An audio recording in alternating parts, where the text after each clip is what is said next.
G'day. How are ya? You battler? Alright, here we are again, back on court in the thick of the heat. I think this was at least 26 degrees this day. It was 12 o'clock and I was sweating bullets. Very fortunate here to be hitting with the great Wade Porter, all the way from the old school, as you can see from that lovely classic style. Thank you for putting up with me today, Wade. We had a good hit here, and starting off with cross courts. I like hitting cross courts because it's the longest part of the court, lowest part of the net. It's good to practice this high percentage shot, and I need all the help I can get on my backhand. For those of you who don't know, I'm a right-hander. I started tennis at the age of 6, but around a couple of years ago I developed a labral tear in my right shoulder, otherwise known as a slap tear, and it's effectively ended my career, mostly because it's just too difficult to serve. It's too painful. I just can't generate the racket head speed that I once could, so it was easier just to switch hands, believe it or not. I am a lefty by nature. I write and throw left-handed, and so the transition to playing tennis with my left hand is probably a lot easier than it might be for many other people. Still comes with its challenges though. One of them is the backhand. Whilst it may look technically fairly sound, the thing that I struggle with most is just the strength. Despite being a left-hander, things like writing and throwing, I don't have the strength in my forearm compared to my right hand. And you know, when you play against players like Wade, who hit the ball fairly solidly, you need to brace upon impact. Otherwise, you don't meet the ball with interest. You come off second best, and racket comes flying out of your hand, or you shank, or something like that. So you've got to be able to grip that racket tightly, swing through the air, connect with the ball, and send it back where it came from. And that's an interesting concept, I think, because most of us would understand, at least higher level tennis players will understand, that when you swing a racket through the air, you've got to be loose. Otherwise, you can't swing it quickly through the air. Just like a boxer doesn't tense his arms right as he's throwing a punch. He needs to keep it really, really loose right until the point of contact, at which point they clench the fist, hopefully connect, and then quickly relax again to withdraw the fist and return back to that orthodox stance or whatever it is. Same with a tennis player. You want to be nice and loose for the majority of the swing preparation, and then as you swing the racket towards the ball, right moments before impact, you want to grip the racket firmly so that you create some stiffness within the racket to collide with the ball. And then the moment that the ball leaves, you want to relax so that you can have this nice, easy follow through. And that's what the best sportsmen do, I think, in particularly the racket sports. Golf, squash, cricket, anything where you're holding an object in your hand and you've got to swing and hit a ball. The best ones in the world at doing that are the ones who can generate this stiffness very quickly and then relax it very quickly. So that's what we practice when we're hitting a tennis ball, but we do it subconsciously, and the more balls you hit, the better you get at it. So we just try and hit ball after ball here, but being the wrong side of 40, it's tough because you get on court on a hot day like this, and when I hit cross court, I try to start in the middle, move out to where the ball's being hit, and then recover, because that simulates more so how a game of singles would be played. You always want to return to the tee, or at least return to the midpoint of where you think the next ball's going to come to, so that you're always running the shortest distance to the ball. But in practice like this, you sort of want to try and make yourself move more to increase fitness, and get used to hitting shots when you're tired. It's always interesting watching myself play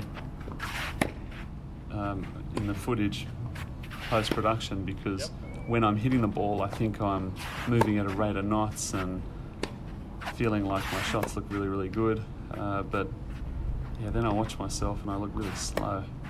A little disenchanting, but maybe we'll blame the speed of the footage or something. Maybe in real life it is a bit quicker. I don't know.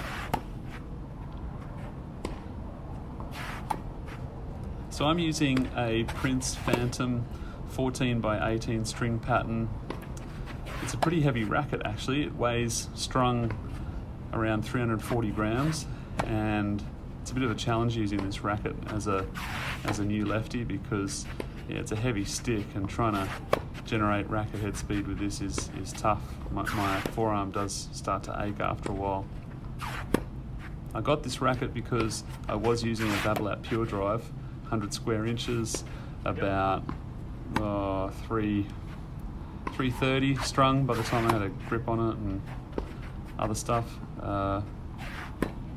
Really nice racket to play with, very easy power, but just a little, perhaps a little too lively for somebody who's still trying to develop control as a lefty. So I scoured the net for something that was a bit more of a player's stick, and I came across this racket.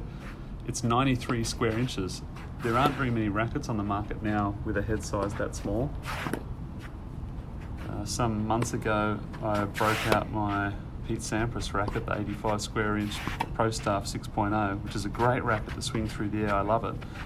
But yeah, it's not much of a power racket. Serving with it, I find, you've got to be right on the money to make it any good. Pete Sampras obviously knew how to make it work, but I'm not Pete Sampras, so I'd like to be. So anyway, this racket, it's a little difficult to maneuver through the air, but I do think it probably forces me to think about my shots more, because it's a smaller head. You've really got to center it in order for it to feel good. And I'm hoping that as I develop more strength, I can make it work for me. So I'll let these backhands play out for a while, and I will rejoin you when we see the forehands.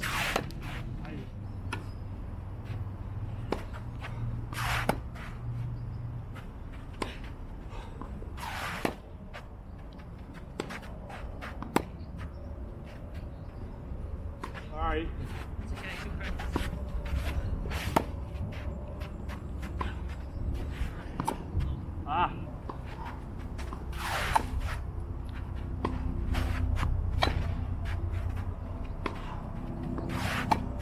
Sorry.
sorry.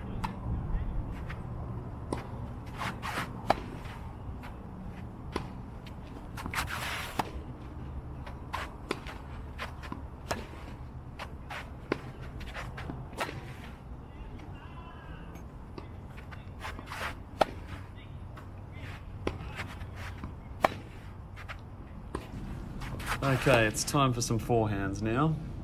Switching from backhands to forehands, I always feel like I start off hitting the ball a lot better, a bit quicker. My forehand feels like the better shot. I'm a bit stronger in this direction and seem to get a fair amount of rip on the ball. But, like the backhand, I've still got to strengthen my forearm and work at hitting that ball just more sweetly, because you will see I hit a few shanks here and struggle to control the depth of the ball at times. Sometimes the ball's really low over the net, sometimes it's way too high. And you might be wondering about the outfit I chose for today's hit. You'll note the yellow Ionix headband. Takes a fair few guts to wear a headband, I think. It's a bit of a risque fashion piece. I like these ones because it's just a straight band. I'm not much of a fan of the ones that the likes of Federer and Nadal wear. I think it ends up having you look a bit too much like Ryu from Street Fighter 2. I always feel stupid if I'm wearing something like that.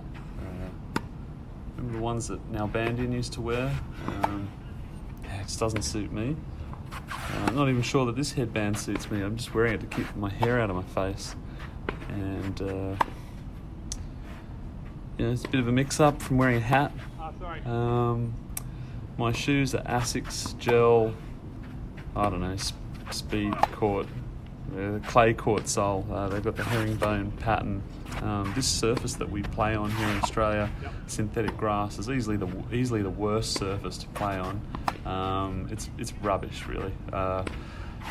The reason why we have it in this country is because it's the most commercially viable surface to have at tennis centres, which means you can still coach in the rain on them, or maybe not so much in the rain, but when it has rained and it stops, even though the courts are wet, you can still play on them, unlike hard court.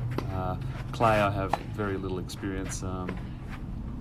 They're called synthetic grass, but it's nothing like grass at all. It's probably more like clay, I guess, in that it slows the bounce of the ball down.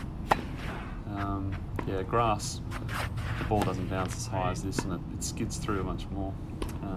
What you see on the court there is sand. It's actually artificial sand. It's manufactured. I don't know how they make it exactly, but in Australia, when you move from one synthetic court to another, the sand can vary. Sometimes it's really fine, sometimes it's really coarse. It's basically AstroTurf, and depending on how old the court is, it can be really slow, like this one. This one's not much more than a year old, so the fibres of the synthetic grass are much longer than, say, a court that's been played on for many, many years. Sorry, my bad. As the fibres start to wear out from all the people that have played on them, the court becomes quicker and quicker.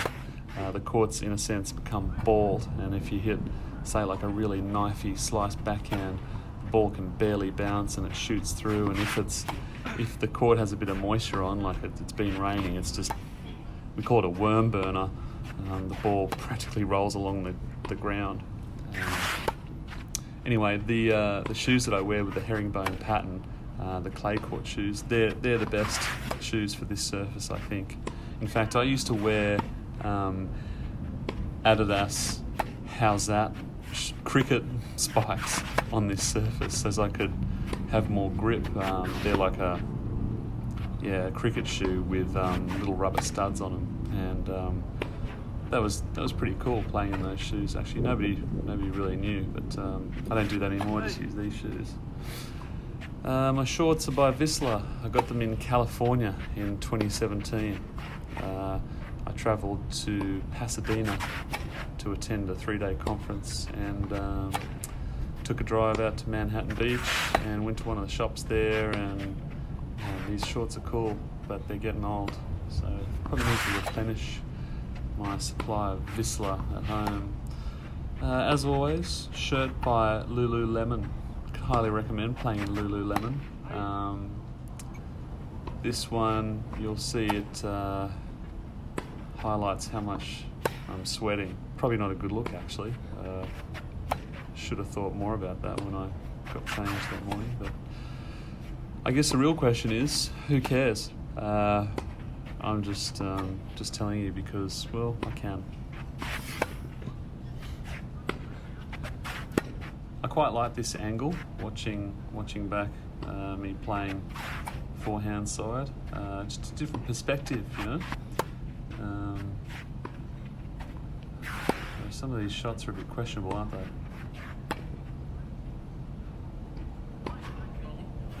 Not one of the best rallies, that one, but here we go. Let's try again.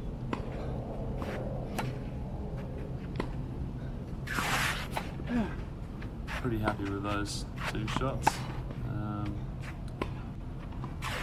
I'm using Technifibre Razor Code 1.25 gauge. My opinion on strings is within a certain price range, I don't think you're going to notice too much difference. People talk a lot about strings and how they differ from one to the next. Maybe it's just me, but I can't really tell much difference. I reckon I can tell the difference between most polys and synthetic gut, like Technifibre Biphase, I think it is. You know, that really soft multi-filament string. The soft strings that tend to fray. Yeah, I reckon I can tell the difference between using that in a frame versus a poly. But you know, if you ask me to tell the difference between Razor Code, Black Code, Alu Power, I'm not sure that I could tell the difference, but maybe I could. If all things were the same, the exact same frame, the same tension, yeah, perhaps I would. But I don't believe you can blame your game too much on the strings that you're using, assuming they're all of a similar caliber. You know, RPM Blast, that's another popular one. Solinco, Cyclone, all these strings. I've used lots of these strings before, and yeah, I've ended up with Razor Code. I also like Black Code. I think it's more important to choose a string that looks good in your frame, because you should never compromise on style. You've got to look good first and play well second. That's straight out of White Men Can't Jump. But it's true. You gotta look good. It's just like a frame. That racket that I'm using, the Prince Phantom, the new one is sort of a purpley colour. But I reckon I prefer this black one. If it were me, I wouldn't have written Prince in fluoro green. I would have toned it down. I would have done black on black personally, just to make that stick a bit more enigmatic. But you know, I've got to ask the question again. Who cares? I wish Technifibre Razor Code came in black. That would look sick. I could put a black grip on my racket, black string, black frame. Be awesome. You can see here Wade volleying like a pro. It's good up at the net, Wade. I reckon I was giving him a good set of volleys here too, actually. By this stage I felt like I was a bit more in the groove.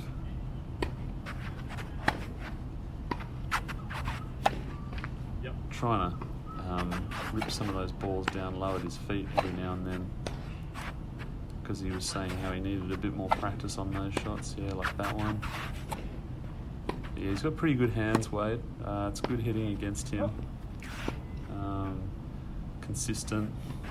I know neither of us here are very professional, but you know, it's sort of like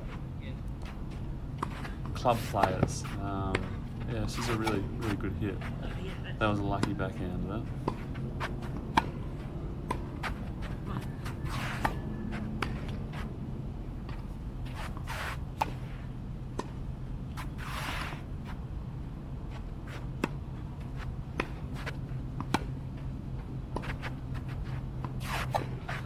always hard when you've been rallying cross court one side, just doing forehands. When you then get a backhand, just switching the grip and trying to hit that one backhand in every 5 shots to actually keep it in. Perhaps a thing I should practice next is switching grips. It's probably an under-practiced thing. Practicing grip changes like return a serve, for example. Which grip do you hold when you return a serve? Do you hold your forehand grip and change to your backhand grip if needs be? I know for double-handed players, it's so much easier returning. You can take your forehand grip, and if the backhand comes, you just slap your other hand on the handle and play the return mostly with that non-dominant hand. But as a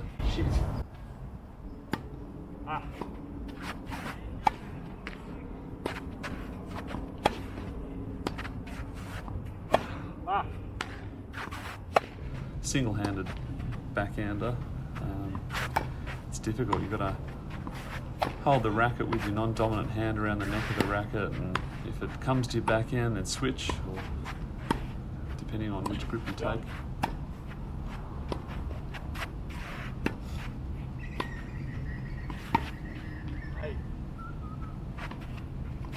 I like practicing my ground strokes with somebody up at net because the ball comes back to me a bit quicker, so it forces me to be on my toes, and sometimes I won't be able to hit out as much, so I'm forced to use more skill in the hand so that the ball comes back quicker. Sometimes DB, you haven't got enough time to take a big backswing, so you're forced to be strong through the hand and keep the racket out in front, take the ball early so that you can return the ball back to where it came from. And you have to be more concise in your footwork and more precise. You've got to be a lot more efficient in the way that you move because you have less time. Obviously it helps just rallying on one side of the court. I know the ball's going to come somewhere out to my right usually.